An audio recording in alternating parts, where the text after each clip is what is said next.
Republican Party of India Athawale गटतर्फे जिल्हा अध्यक्ष सुनील साळवे यांच्या कुटुंबियावर झालेल्या हल्ल्याचा तीव्र निषेध व्यक्त करण्यात आला। आरोपींवर मोक्का अंतर्गत कारवाई करावी या मागणीसाठी आरपीआयच्या पदाधिकाऱ्यांनी जिल्हा पोलीस अधीक्षक कार्यालयावर मोर्चा काढून प्रशासनाला निवेदन सादर केलं। जामखेड तालुक्यातील नान्नज गावामध्ये गुंडाची टोळी कार्यरत असून गावामध्ये दहशत निर्माण करणं, नागरिकांना मारहाण करणं, दुकानदाराकडून खंडणी उकळणं आणि अल्पवयीन मुलींवर अत्याचार करणं असे गंभीर प्रकार हे सातत्याने घडत आहेत। यापूर्वी साळवे यांनी अशा गुन्ह्यांना विरोध दर्शवून आंदोलन केलं होतं। याचाच राग मनात धरून त्यांच्या कुटुंबियावर तलवार, कोयते आणि लोखंडी रॉडने जीवघेणा हल्ला करण्यात आला।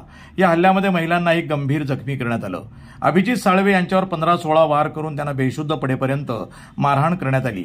या प्रकरणातील आरोपींवर मोक्का अंतर्गत कारवाई करावी, घटनेचा सूत्रधार कोण याचा शोध घेऊन कलम 120 लावावे, आरोपींचे कॉल डिटेल्स तपासावे, केस फास्ट ट्रॅक कोर्टात चालवावी आणि सर्व आरोपींना तात्काळ अटक करून कठोरात कठोर शिक्षा द्यावी अशा मागण्या यावेळी करण्यात आल्या। या मागण्यांसाठी शहर जिल्हाध्यक्ष किरण दाभाडे, उत्तर महाराष्ट्र सचिव अजयराव साळवे, राज्य उपाध्यक्ष दीपकराव गायकवाड आदींसह मोठ्या संख्येने कार्यकर्ते उपस्थित होते।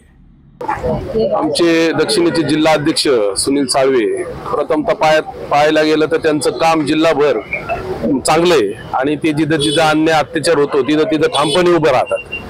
पाठीमागच एक असंच त्या नानजमध्ये बलात्काराचा किस्सा झाला, त्याच्यामध्ये त्यांनी तीव्र अशी भूमिका घेतली आणि त्या आरोपींना कठोरात कठोर कारवाई व्हावी म्हणून त्यांनी मोठा मोर्चा बी काढला होता। कदाचित त्या अनुषंगाने गाव गुंडांनी त्यांच्या कुटुंबावर हल्ला केलेला आहे, तर याचा आम्ही जाहीर निषेध करतो आणि भविष्यात त्या नानज बंद करण्याचं किंवा जामखेडला जाऊन एक मोठा मोर्चा काढायचा हे आमचं मानस आहे। आमच्या दक्षिणेचे जिल्हा अध्यक्ष सुनील भाऊ साळवे यांच्या कुटुंबावर जो अमानुष असा हल्ला झाला आहे, त्या हल्ल्याच्या निषेधार्थ आम्ही आज एसपी ऑफिसला दक्षिण आणि उत्तरचे काही प्रमुख नेतेगण आणि कार्यकर्त्यांना तालुक्याचे घेऊन निवेदन देण्यासाठी आलो आणि आमची एसपी साहेबांसंगही चर्चा झाली आहे। एसपी साहेब याच्यामध्ये अतिशय कठोर पावलं उचलत आहेत।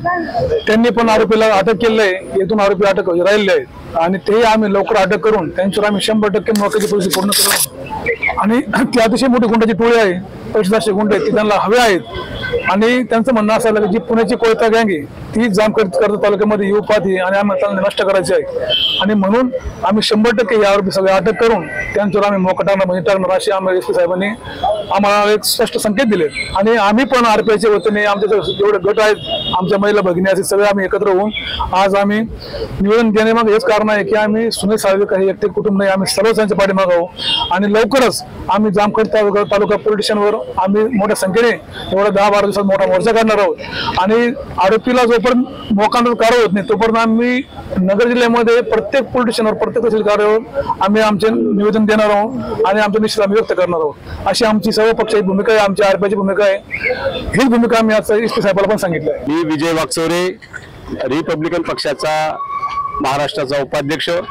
आज या ठिकाणी साळवे कुटुंबावर 24 ऑगस्ट रोजी जो प्राणघातक हल्ला झाला तो संघटित गुन्हेगारीच्या टोळीचं एक नगर जिल्ह्यातील एक जिवंत उदाहरण आहे आणि या एसपी साहेबांना आम्ही निवेदन देताना आमच्या महाराष्ट्राचे आपले नगर जिल्ह्याचे संपर्क श्रीकांतजी भालेराव साहेब, उत्तरेचे अध्यक्ष सुरेंद्र थोरात, त्याचप्रमाणे भीमा बागुल, किरण दाभाडे, नंतर अजय साळवे, महिला पप्पू बनसोडे आणि सर्व तालुका प्रमुख होते।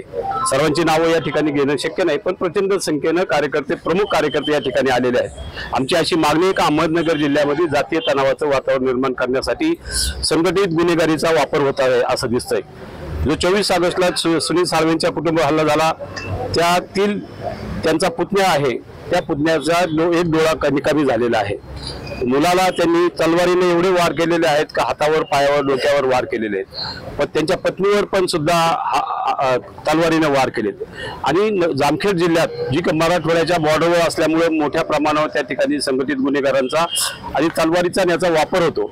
त्या ठिकाणी जे काही ज्या टोळी समोर येते, जे त्या गुन्ह्यातले आरोपी आहेत ते संघटित गुन्हेगारीच्या लोकांशी बरोबर आहेत आणि त्यांनी जाणीवपूर्वक दलित समाजातील एका कार्यकर्त्याला जो सातत्याने अन्यायाच्या चर्चा विरोधात त्या ठिकाणी आवाज उठीत असतो, वेगवेगळ्या आंदोलनातून असतो, त्यामुळे त्या लोकांनी त्याच्यावर एक षडयंत्र रचून त्या ठिकाणी त्या कुटुंबाला संपवण्याचा प्रयत्न केलेला होता। सुदैवानं त्यातील बरीचशी मंडळी वाचलेली आहे, पण हे जे काही घडत आहे हे नगर जिल्ह्यातील शोभणारं नाही।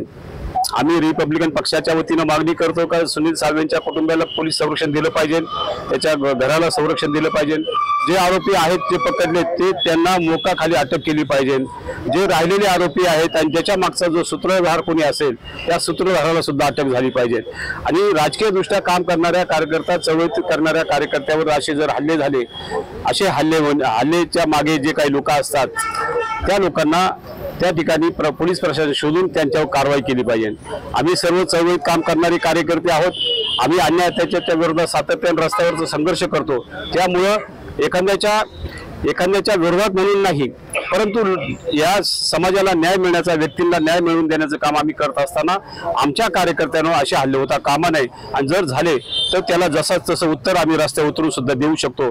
पोलिसांनी त्या गोष्टीची काळजी घ्यावी. पोलिसांनी निश्चितपणे त्या झालेल्या घटनेच्या संदर्भातला सखोल चौकशी करावी. SP साहेबांनी या ठिकाणी सांगितलेलं आहे. आम्ही कोणाचं चुकीचं नाव घेणार नाही, कोणाला गुंतवण्याचा प्रयत्न करणार नाही, परंतु जे खरे गुन्हेगार आहेत आणि त्याच्या मागचा सूत्रधार जो कोणी असेल त्याला निश्चितपणे अटक झाली पाहिजे. एवढं या ठिकाणी आजच्या कार्यकर्त्याच्या निवेदनामध्ये ती आहे मागणी, आमची प्रमुख मागणी आहे. प्रतिनिधी मुकुंद भट, NTV न्यूज मराठी, नगर.